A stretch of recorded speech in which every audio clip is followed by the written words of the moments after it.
How's it going, everybody? I'm Steve, and welcome back to my channel. So tonight I'm going to do something I've been planning on doing for almost 2 years now, maybe longer, even before I started my music channel. But this is going to be exciting for me. Basically, I want to rank the 10 of my favorite, debut albums in my collection, basically, and not of all time. This is not going to include everything that's from the '70s because there's a lot of great music from that decade, but basically, at one time I was going to do like my favorite debut albums of all time, but then I got into like the '80s and '90s, and I thought I can't really mix those decades in with the '70s or like the '60s. So I may, if this video does well, if anybody wants to see it, I may do other decades as well. I thought basically the '70s is probably one of my favorite decades. But in this collection here, I didn't include like Foreigner. I don't own their debut album. I have like a two disc set from them. It's got basically has 5 out of 10 songs from the debut album. Bad Company. It's a great band, but I don't have their debut album. I have like a hits collection. But I'm going to show 5 here that didn't make my list that I actually do own. That I wish they would have made it in the top 10, but they didn't. But the first one is the Clash debut album. I think it's a good album. They have I think in the U.S. they released one version of it with different songs on it, and in England they had the original version. So it's kind of hard to say what their debut album is with different tracks that are not on.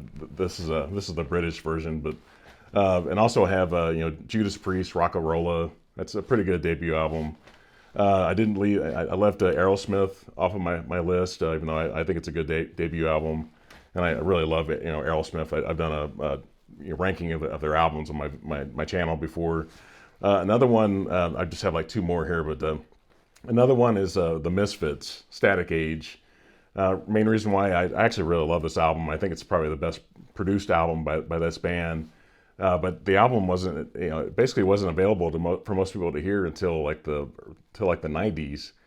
So I think it was released in like '77 or '78.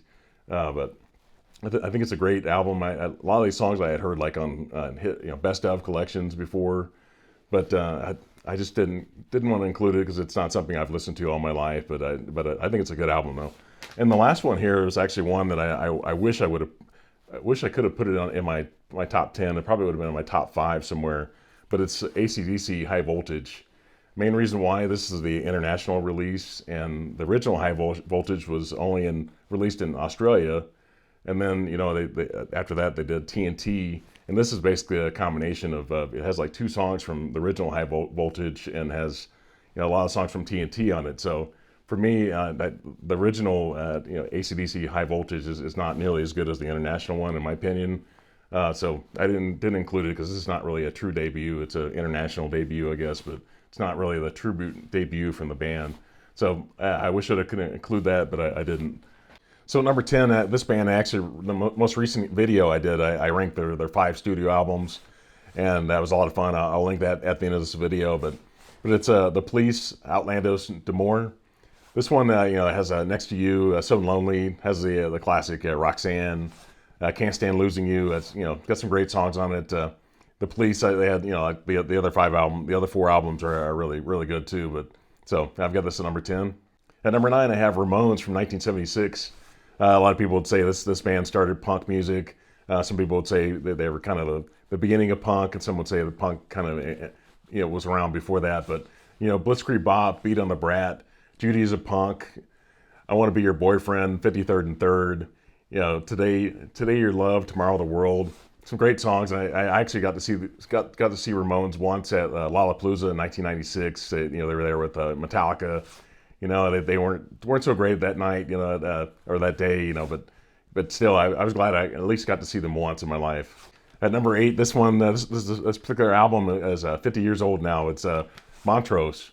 Obviously, Sammy Hagar, Ronnie Montrose.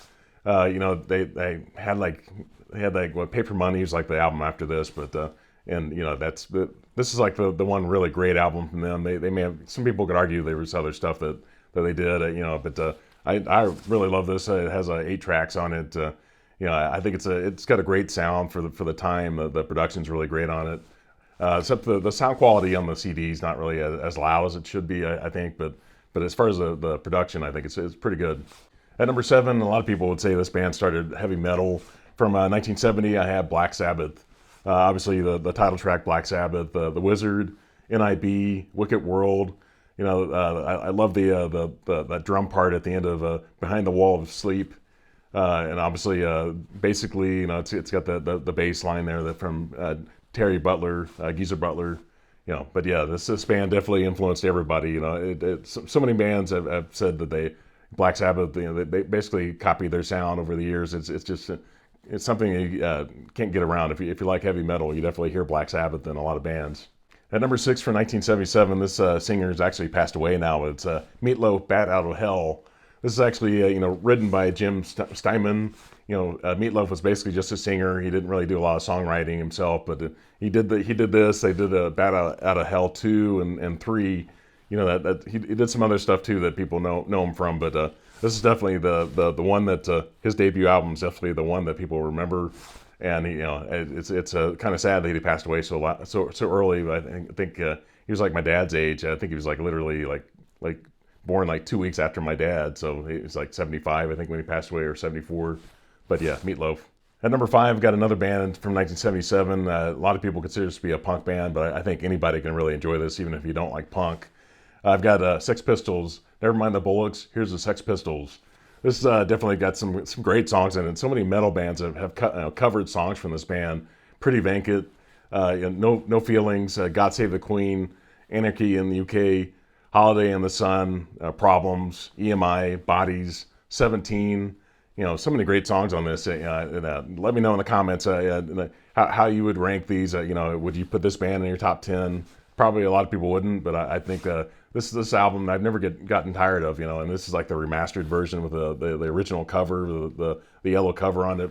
But yeah, I love this album, even though they really didn't do any other albums. But just for a debut album, I think it did a pretty good job. At number 4, from 1974. This band I've listened to all my life. I think it's a great debut. I've got Kiss, obviously Strutter and Deuce. It's got Nothing to Lose, Firehouse, Cold Gin, Let Me Know.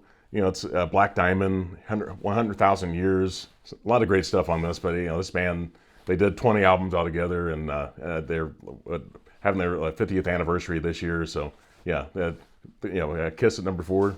At number 3 for 1978, I've got The Cars. This is considered to be like power pop or new wave or just pop music, hard rock. It's hardly hard rock, I guess, but definitely power pop would be a good description of what The Cars were. And definitely nobody was really doing that kind of music at the end of the 70s. So they were kind of ahead of their time. It's a Good Times Roll, My Best Friend's Girl, Just What I Needed. It's definitely Moving the Stereo. If anybody's ever seen, Fast Times at Ridgemont High, you definitely remember that classic scene there. All Mixed Up. It's a Bye Bye Love. Some of the great songs in this. This is a deluxe version of it. Definitely sounds great on this version. If you don't have this on CD, definitely need to pick that up if you love The Cars. At number 2 from 1976, I have Boston. A lot of people have loved their debut album. Their follow-up album wasn't quite as good. This one sold a ton of copies. More Than a Feeling, obviously, a ton of people have heard that on the radio for decades. Peace of Mind, Foreplay, Long Time. I love that bass line at the beginning of Foreplay, or in part of Foreplay. Rock and Roll Band, Smokin', Hitch a Ride. Something About You. Let Me Take You Home Tonight.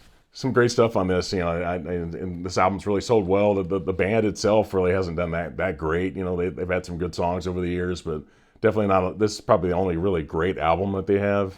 But I think it's a great debut. So before I get my number 1 pick, please let me know in the comments how you would rank some of these.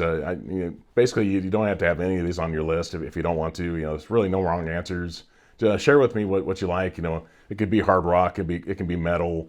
It could be just classic rock. It doesn't matter really. I'm sure some of these will make some of your lists, and if they don't, that's fine. It could be completely different. But at number 1, I think a lot of people would have this one on their list. It's from 1978. I have Van Halen. Some great stuff on this. Eddie Van Halen. Just when people heard Eruption, I'm sure they everything changed at that point. They heard a new innovator out there. Obviously Running with the Devil. You Really Got Me. That cover from the Kinks. Ain't Talking About Love, I think, is one of the best Van Halen songs. You know, that great intro guitar part there is really fantastic. And Jamie's Crying, I'm the One, Atomic Punk, got some great stuff here. On Fire, some really good stuff on this debut album. Definitely they weren't quite heavy metal, but they were hard rock. And David Lee Roth is from Bloomington, Indiana. I'm in Indianapolis, so he's always been kind of an icon here. Even though I'm sure a lot of people love the Roth era of Van Halen. So there's some great stuff there. But so that's what I have for you tonight. Like I said, please leave in the comments how you would rank these, or give me your thoughts on what kind of stuff that you really like. If not already subscribed to my channel, please do that. Please put a thumbs up on the video, and have a great night. Thank you. Bye.